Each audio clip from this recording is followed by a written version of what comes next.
Welcome to the first episode of Die Hard Guards Hustle Double, the mini-series where we highlight a topic of interest and slap some perspective on it. I'm your host, Brent, going solo on this project, but I'm sure we'll have some fun anyway. This show is brought to you by FOCO Collectibles and Apparel. Head on over to FOCO.com and use the code DHGuards10 for 10% off at checkout. Offer applies to in-stock items only. Pre-order items do not apply. Find your fandom with FOCO. On this episode, we're going to touch on the 2025 draft and why you shouldn't let anyone tell you not to be excited about Jace Laviolette. Before we get started, I want to go over a few things. It's pretty obvious that they didn't draft the usual suspects. They leaned pretty heavy into guys with higher risk profiles who've already got the established power, but they show a trait or two that would lead some to believe that maybe they can't succeed at the next level. It's my belief that in this specific instance, more than one thing can be true. These adjustments, if you will, to the draft strategy, is it an organizational shift? I believe so. I think it's pretty clear that the previous development has not worked. We've talked about it plenty of times on the Die Hard Guards show. And I think this is the front office's way of kind of not really admitting to that, but working to make those changes within whatever window, whatever framework that they have in mind for a championship window. But also on the other side of things, is it a weak draft class? Yes, this is also a weak draft class. Unfortunately, I think if the front office came into the draft with the understanding that they need to make a change, like we just talked about, and they didn't have access to some of the lower risk profiles in the draft, then they really had no choice but to act accordingly. And that brings me to what was available. Well, I think you saw it. Big dudes, high risk profiles with huge power upside. That power upside is something that the organization desperately needs. The current regime of Chris Antonetti and Mike Chernoff, they took over in 2015. Since then, only 7 players have given you a 30 home run season, 30 or more home runs in a season. And of those 7, only 3 are homegrown: Jose Ramirez, Carlos Santana, and Francisco Lindor. The other 4 were Mike Napoli and Edwin Encarnacion, obviously free agent signings, and Franmil Reyes and Josh Naylor, who were, quite frankly, they were developed elsewhere. So it's not like this regime had a hand in developing any of those guys except for Jose and Francisco Lindor for the most part. I know Antonetti was a part of the previous regime, and even Chernoff to a certain extent was a part of the previous regime. So they did have a hand in day-to-day operations and that kind of thing. But since they've taken over, those are the only 7 guys that have given you any semblance of power. So let's move on. Let's talk about the first-round pick, Jace Laviolette. I think he's exciting. I know there's a lot of talk that it was a waste of a pick, it was a reach, whatever you want to think. That's your opinion. You have every right to believe that way. This is what I think. I'm going to give you the positives, okay? 6'6", 240-pound outfielder who played all 3 positions at Texas A&M. Left field, center field, right field. Played a very good center field. We're talking about a guy who has plus speed. He is a super athlete. 6'6", 240 should not play center field. Thinking of that type of player in the league, you're looking at maybe Aaron Judge, who is bigger than that. And Joey Gallo played a little bit of center field for a while, and he was fantastic defensively. And he even had a few years of plus power in the big leagues. Something really interesting about Jace Laviolette, and if you haven't heard, then let me break the news to you. During the season last year, I believe it was towards the end of the season, he was hit on the hand broke his hand, had to have surgery, and was in the lineup the very next day. In the lineup the very next day, ready to play. The kid is tough as nails. He is the epitome of Cleveland. I mean, what else can you even say at that point? If I ended this right now, I feel like I will have won over 50% of those who may not believe in this kid. Let's dive into a little bit of the numbers here. And I do want to talk about, we're not just going to talk about the positives. We're going to talk about a little bit of the negatives. In 2024, we'll talk about 2024 first. That was the year that really put him on the map. He hit 305. He had a 1.175 OPS. The kid can mash. I mean, there's no two ways about it. 29 home runs, and he took 64 walks in 68 games. Okay. There was talk heading into the 2025 season. There were college writers and prospect analysts that were looking at he could have potentially been the number 1 overall pick. And if that sounds familiar, it is. We have that in Chase DeLauter. Chase DeLauter was regarded as quite possibly the consensus number 1 overall pick if he doesn't break his foot and have to have surgery. So it's important to remember that he had a down year in 2025, and we're going to go over that in a second. But also in 2024, the numbers that he put up, I know the batting average, maybe not quite there, but 305 batting average gets it done. And you're in the SEC. I think we've heard people talk about it nonstop since he was picked. SEC baseball is probably the best college baseball there is. If you don't know, now you know. In 2025, he hit 258 with a 1.048 OPS. Kind of a down year. Still, the power numbers were still there. He only hit 18 home runs, but he had 57 walks in 56 games. So the walk rate went up. He was pretty steady.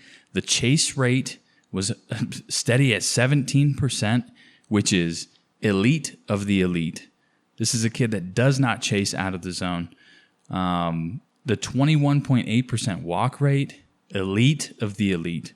I mean, we're talking anything hovering around 15 to 20% is elite, and he's at 21.8. An interesting number that I saw was he carried a 282 batting average on balls in play, which I believe factored in to that 258 average. A little bit of struggle. There was that element of the unlucky side of baseball with that 282 BABIP. In college, generally, good hitters carry a higher BABIP, above 330, 340-ish, and he was carrying a 282. So he was still one of the top hitters in the country, but there was that element of unluckiness. His 90th percentile exit velocities of 109 miles an hour and his max exit velocity of 116. I mean, you can probably hear the smile on my face as I'm talking. Those are big boy numbers. That's what those are. Those are big boy numbers. So a lot of people think that his numbers are due to the fact that he's overly passive, which could be the case. There are glaring issues. I understand that. Some people with a bunch of listeners are going to tell you that it was a terrible pick. Everybody's got an opinion. Again, everybody's got an opinion. The 25% K rate, yes, that's a high-risk number. The 74% contact rate, that's an extremely low contact rate. Yes, that's a high-risk number. He doesn't chase out of the zone like we talked about. Most of his swing and miss came from pitches in the zone. That can be viewed as alarming if you're of the camp that doesn't believe he can make more contact. Obviously, the Guardians see a guy who could potentially increase his contact rate at the professional level. Being as selective as he's been, and the fact that he doesn't chase tells me his pitch recognition is there. It tells me that if he is able to increase his contact rate, obviously a 17% chase rate doesn't translate from the SEC to professional baseball. We understand that. It's just a completely different game. But you will see that element of his game in professional baseball in some form. The biggest thing that bothers me is the narrative that no one's ever been successful at the big league level who came out of college with a 25% K rate. I think that sounds an awfully lot like Andre Knott going on ESPN Cleveland and saying we can't expect Chase DeLauter to be the savior right away. I think those two things sound eerily similar, and I don't think we should take that as a reason to be overly negative about this first-round pick. That's all I'm saying. We're an intelligent fan base. We understand that these guys are high risk. We get it. Okay? I don't think anybody truly believes that these guys are going to show up day one and be the savior of the franchise. No one believes that about Chase DeLauter. They think that if developed properly, you could have something special on your hands. You could have a perennial all-star in Chase DeLauter. We've seen what he's done in the minor leagues. We've seen what he's done in college. So again, we are an intelligent fan base. We ask for more aggressive transactions year in and year out. These are things that we ask for from the front office. As this intelligent fan base that I keep going on about, we ask for aggressive transactions. We ask for a higher payroll, even just slightly higher payroll. We ask for tweaks to the organizational hitting philosophies, which we've kind of seen a little bit to the detriment, but we've seen the beginning of increasing pulled fly balls and those kind of things. But when you don't have the personnel to make those moves, you won't see success from those organizational shifts. And we ask for those marginal upgrades to a team coming off an ALCS appearance. This, to me, this little, rather large shift in draft philosophy, this signifies a sign that the front office is fully aware of the need to change. It's a sign that the front office, quite frankly, is ready to make a push to win. The fact that they made the choice to go with these high-risk, high-reward guys, I personally believe shows that they care about building a winner. They're trying to find those upgrades, find the diamond in the rough, find the guy who can finally hit in that 4 spot, in that 5 spot, that can give you 30 home runs a year. That's the guy that we need. We need the homegrown guy. They're not going to spend the money. We know this. They just aren't. We got to come to terms with that. I don't think that when Blitzer takes over majority ownership, I don't believe that he is going to change anything from a financial standpoint. I think he bought the team understanding that the Dolan family does make money. Quite frankly, they make money hand over fist.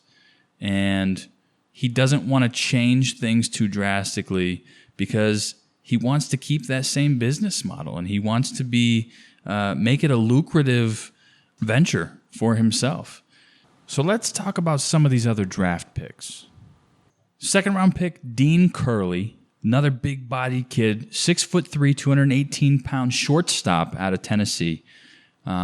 He hit 315 with a 966 OPS, carried a 19% chase rate, which is also elite. The knock on him is his 59% zone swing rate is extremely low. So if you want to talk about passive, that's passive. But he's got a big frame, he's got power potential, and he's got good plate discipline at the very least. Competitive balance pick, number 66 overall, Aaron Walton. 6'3", 220 pounds, outfielder out of Arizona. And I'm talking, this is 6'3", 220. That is quite possibly a major league center fielder. He hit 320 with a 1.026 OPS, 38 extra base hits, 14 of those home runs. He is a high motor hustle guy who's built like a linebacker who could potentially stick in center field. He's extremely raw swinging the bat. He has his hands are really quick from his load to the ball. Extremely quick to the ball. He has a very powerful lower half, but he's super inefficient. He has leaks between his upper and lower half. If he can kind of get those two in sync, then he could find his serious power stroke. He could be someone to keep an eye on later on. And then there's Nolan Schubart. This is one that I'm extremely excited for. I think this kid is a quote-unquote boom or bust pick. If he booms, we're talking potentially Yordan Alvarez type boom. If things click for this kid. He's got unbelievable power. He was the round 3 pick, 6'5", 225. He is probably at this point, he's regarded as really a DH. And he's out of Oklahoma State. He hit 300 with a 1.066 OPS. He carried a 19.3% chase rate, which is elite. He also carried a 19% walk rate, which is elite. His 24% strikeout rate, people are going to look at that again and say, that's a red flag. But you got to see what he does at the next level before you make any judgments. He's going to get with the organization. They're going to have him in Arizona. They're going to go through, try to patch up any holes in his swing. We're going to see. I'm interested to see what they do with his approach. I know he's an extremely patient hitter, and honestly, all these guys are extremely patient hitters, with the exception of I think Aaron Walton. But the rest of these guys are extremely patient hitters with huge power upside, and I think if you can get them to be more aggressive, I think you're pretty gold. He carried a 63.4% contact rate, which is at pretty much as low as it gets for a guy with such insane power potential. I mean, I'm talking he hit a ball 517 feet to the opposite field. That's unbelievable. He cleared a scoreboard. I watched the video. He took it the other way. He's a left-handed hitter. He took it to left center field over a scoreboard. And, man, when I tell you that the left fielder watched it go and looked at the center fielder in disbelief. I mean, what did they just watch, basically? And, again, the only knock on this kid is really the main knock on this kid is he's positionless. I would imagine you're going to see him at a corner outfield, most likely left field. I would imagine you're going to see him play some first base. We'll see what happens. But I'm extremely excited about him. I think he's got the highest ceiling, if we're being totally honest. Do yourself a favor. Hop on YouTube. Type in Nolan Schubart and watch this kid hit. He's a lot of fun. His swing is gorgeous. Thank you guys so much for listening. Please rate, review, comment, like, and subscribe anywhere you get your podcasts. This has been the Die Hard Guards Hustle Double. And until next time, have fun, stay safe, and as always, go Guards.